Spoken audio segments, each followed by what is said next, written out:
Bienvenue dans Un Monde en Doc, 3 documentaires et un débat pour élargir nos horizons et approfondir les grands sujets de l'actualité. Comme toujours, vous commentez l'émission via les réseaux sociaux avec le hashtag UMED.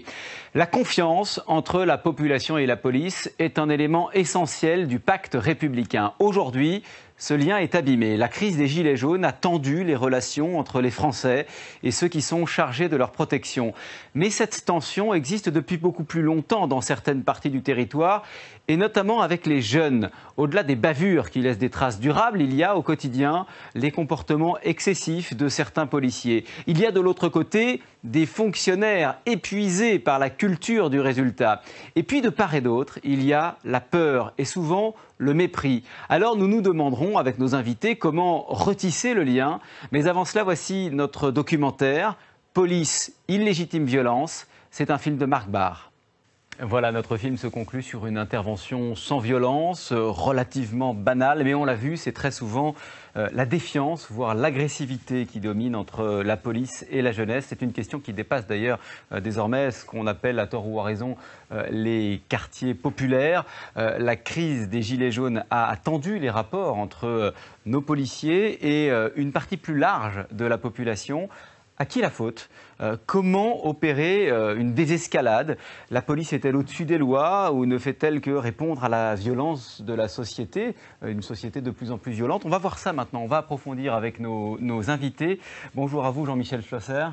Il y a 5 ans encore, vous étiez officier de police judiciaire et aujourd'hui vous êtes sociologue. Vous travaillez notamment sur la légitimité de la violence. Bonjour Marion Guémas. Bonjour. Vous travaillez, vous, pour l'ACAT, l'Action des chrétiens pour l'abolition de la torture, sur les questions de police, de justice et de privation de liberté. Bonjour Denis Jacob. Bonjour. Vous représentez, vous, le syndicat Alternative Police CFDT, dont vous êtes le secrétaire général. Vous connaissez bien, vous aussi, le quotidien des policiers de ces quartiers pour avoir vous-même travaillé notamment à Villeneuve-la-Garenne. Bonjour à vous, Driss Etazaoui. Vous êtes, vous, adjoint au maire d'Évreux, vice-président de l'agglomération d'Évreux, en charge de la politique de la ville et de la prévention de la délinquance. Je précise que vous êtes aussi vice-président de l'association Villes et Banlieues. Denis Jacob, en tout cas, ce que laisse entendre le film, c'est que la situation se serait dégradée. Alors, je pense qu'il faut déjà recontextualiser les problèmes. Je pense que c'est très très important. Il ne faut pas non plus laisser croire que le reportage démontre une norme dans la police nationale. Ça démontre des faits qui restent très marginaux. Dire qu'il n'y a pas de dérapage dans la police nationale serait une erreur. Je pense qu'il faut savoir reconnaître ses fautes, mais ce n'est pas la majorité des policiers, c'est une extrême minorité qui jette l'opprobre sur toute une institution. Et quand on parle de confiance perdue, ce n'est pas la confiance perdue entre la population et la police dans certains quartiers de France. C'est la confiance perdue vis-à-vis des pouvoirs publics. Parce qu'aujourd'hui, on demande à la police de régler tous les problèmes, mais quid de la politique de la ville? Mais monsieur pourra nous répondre. Quid de la politique sociale? On a des jeunes qui sont en déshérence et qui sont pris en charge par des voyous. Et c'est eux dont on parle principalement en termes de violence dans les quartiers. Ce n'est pas le jeune qui va et vient normalement comme tout à chacun partout en France. Ce sont des jeunes qui sont pris donc en charge par des délinquants qui essayent d'instaurer leur réseau de trafic en tout genre, mais on a eu un abandon des pouvoirs publics. Voit dans le film, en tout cas, ont le sentiment, disent, voilà, nous on est juste là, on est présent, on dérange. Et c'est pour ça qu'on vient systématiquement nous contrôler. Mais parce que le documentaire, sur ce point, l'explique très bien. Il y a des témoignages qui sont apportés. On a des réquisitions permanentes du procureur pour effectuer des contrôles d'identité en des lieux très précis parce qu'on a des plaintes de certains habitants. On passe une fois, on passe 2 fois, on passe 3 fois parce qu'il faut casser cette stagnation de jeunes qui sont situés ici ou là. Alors ça peut paraître comme une provocation de la part de la police, la volonté d'un affrontement systématique, mais on est là pour faire cesser des perturbations, un dérangement que certains habitants ne supportent plus parce qu'ils se sentent en insécurité.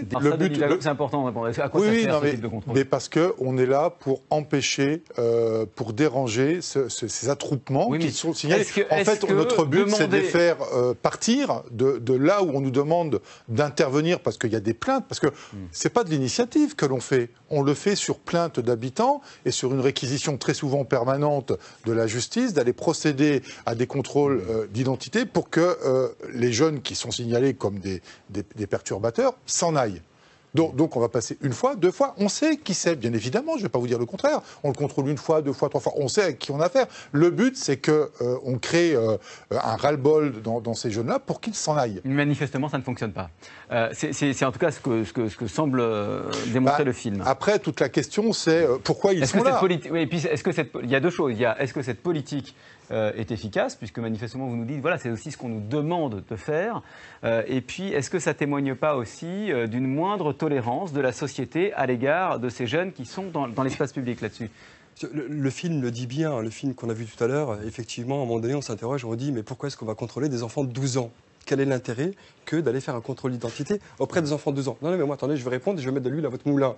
Moi, je me pose la question de savoir ce que des enfants de 12 ans font à l'extérieur, dans la rue, et des fois, tard le soir. C'est ça. Donc, effectivement, à un moment donné, on peut se poser la question de la responsabilité des parents. Merci de le dire à ma place. Non, mais je vous en prie. Denis Jacob, là-dessus. Je ne peux que souscrire à ce que vous dites. Et effectivement, non seulement j'ai travaillé dans les quartiers difficiles, mais j'y ai vécu. J'ai vécu pendant près de 10 ans dans la cité d'Orgemont à Épinay-sur-Seine, qui a suffisamment défrayé la chronique. Je n'ai jamais eu le moindre problème avec la population qui y habite et elle savait que j'étais policier. Donc ce n'est pas un problème de population, c'est un problème d'un certain nombre de jeunes qui ne sont pas des jeunes classiques, ce sont principalement des jeunes qui sont plus ou moins pris en charge dans un réseau de délinquance à différents niveaux. Donc le problème, une fois de plus, c'est que vous parliez d'indésirable. Donc là aussi, je voudrais remettre les choses à leur place. Le mot indésirable est uniquement utilisé dans le cadre d'un logiciel interne à la police nationale et non pas une infraction qu'on irait... parce que juridiquement, il ne veut rien dire. Là, juridiquement, il ne veut rien dire et c'est le document. Symboliquement, il en dit beaucoup quand même. Hein. Oui, mais c'est parce que c'est la personne qui fait le document qui en parle, parce qu'il a des informations de ce qui se passe en interne. Est-ce qu'il est inapproprié ? Peut-être. C'est pas aux policiers à qui on demande de faire son travail de le modifier, c'est à l'administration de faire le nécessaire pour changer cette appellation. Et pour revenir à la problématique des jeunes qui sont, et qui ne devraient pas être dans la rue à 12 ans à minuit, mais vous savez, c'est pas récent. Vous le disiez, j'ai travaillé à Villeneuve-la-Garenne, mais ça fait maintenant quelques années. On avait déjà affaire à des mineurs de 8 ans à 23 heures dans la rue. Vous employez le mot de bande. Oui.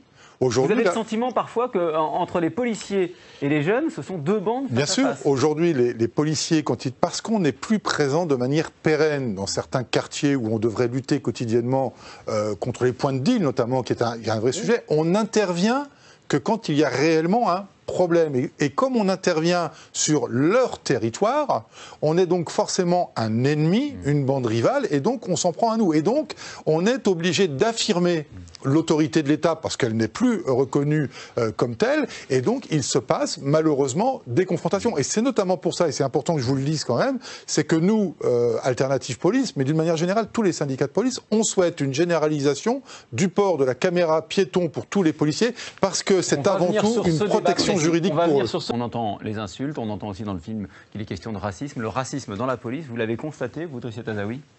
J'ai presque envie de vous dire que je l'ai constaté à titre personnel, puisqu'il m'est déjà arrivé, et à plusieurs reprises, d'avoir affaire à des personnes en uniforme qui ne se sont pas bien comportées. Quand je dis qu'ils ne se sont pas bien comportés, c'est un euphémisme, mais je crois que ce que j'ai pu vivre, c'est pas ce qui est le plus important, parce que j'ai grandi, je suis suffisamment raisonnable pour avoir le sens du discernement et de savoir qu'effectivement, au motif que certains agissent mal, la grande majorité agit très probablement très bien.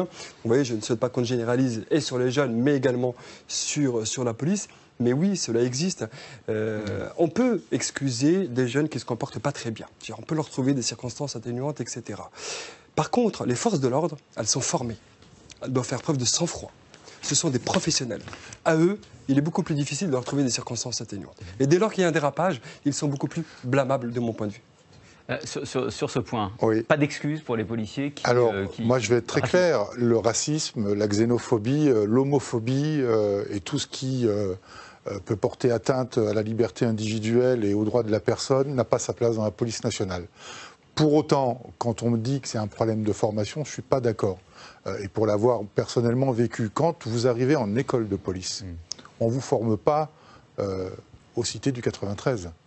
C'est de la formation très théorique. Alors effectivement, il y a des mises en situation, il y a des stages pratiques qui sont mis, mais ce n'est pas le quotidien. Et quand vous arrivez, pour la grande majorité de provinces, et que vous êtes bombardé sur une banlieue particulièrement difficile... Ça arrive souvent, c'est le jeune policier qui arrive, et puis voilà... C'est la majorité. C'est la majorité. C'est comme pour les enseignants, c'est la même chose, quoi. La majorité depuis des décennies. Mais donc, vous dites qu'on les envoie au casse-pipe. Mais bien sûr. Parce que vous arrivez à 20, 25 ans dans un terrain que vous ne connaissez pas. Vous êtes déjà, vous, déraciné géographiquement. Vous êtes isolé, vous n'avez pas la famille autour de vous. On vous envoie au charbon, dans une cité où il n'y a plus le principe de tutorat que moi j'ai connu, c'est-à-dire des anciens qui étaient fidélisés, qui étaient originaires du secteur et qui vous formaient, qui vous disaient « mais là tu n'interviens pas comme ça ». Vous décrivez une forme de perte de savoir-faire. Mais bien sûr, pourquoi ? Parce qu'aujourd'hui on a un tel turnover des effectifs et aucune véritable politique de fidélisation pour garder de manière pérenne des policiers aguerris au territoire dans lequel ils travaillent, eh bien forcément les policiers, comme certains jeunes, sont en perte de repères dans un quartier qu'ils ne connaissent pas. Les policiers donnent parfois le sentiment d'être là plus pour intimider que pour protéger. Non, pas du tout. Si vous voulez, pourquoi il y a 300 policiers ou gendarmes de présence sur une manifestation où il y a 100 personnes? Parce qu'on n'est pas à l'abri d'avoir des infiltrations de casseurs. Manifestation des Gilets jaunes depuis 46 semaines en sont une démonstration. Et donc, on doit prévenir tout trouble à l'ordre public. On doit assurer la sécurité de tous nos concitoyens et pas uniquement de ceux qui viennent manifester. Et sur la disproportion, je voudrais quand même qu'on remette là aussi dans son contexte, quand on parle des Gilets jaunes. Vous avez eu des Gilets jaunes le 17 novembre sur les ronds-points. Il n'y a eu aucun incident avec les forces de sécurité.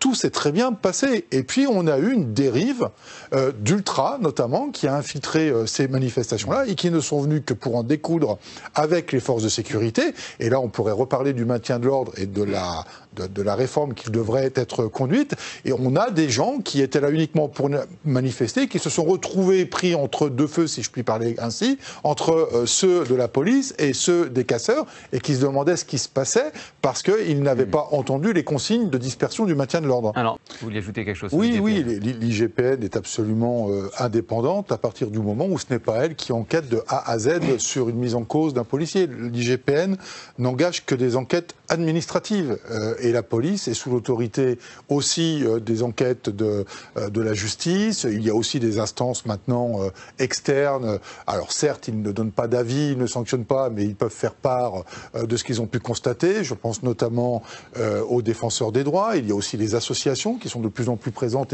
mais il faut le dire, et je pense qu'elles ont leur rôle.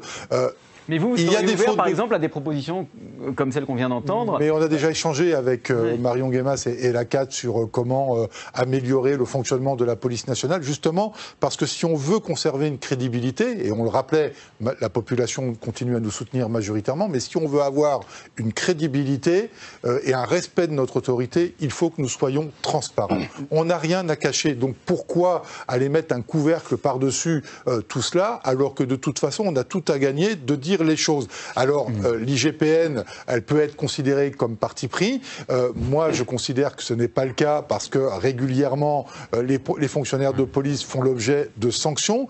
Ils bénéficient, comme d'autres professions particulières, de double sanctions, puisque Marion Guémas le disait, vous pouvez être sanctionné, vous ne pouvez ne pas être sanctionné pénalement pour une affaire et l'être administrativement pour la même. Mais je voulais quand même, on ouvre des perspectives à la fin de cette émission, savoir peut-être, question très ouverte, à quelles conditions, puisqu'on tourne autour depuis tout à l'heure, à quelles conditions on peut améliorer, sinon rétablir la confiance, notamment entre les jeunes et la police. Je voudrais des points très précis, peut-être, des propositions très précises. Ah, mais très, très, très précis. Tout d'abord, c'est pas la police qui va régler le problème.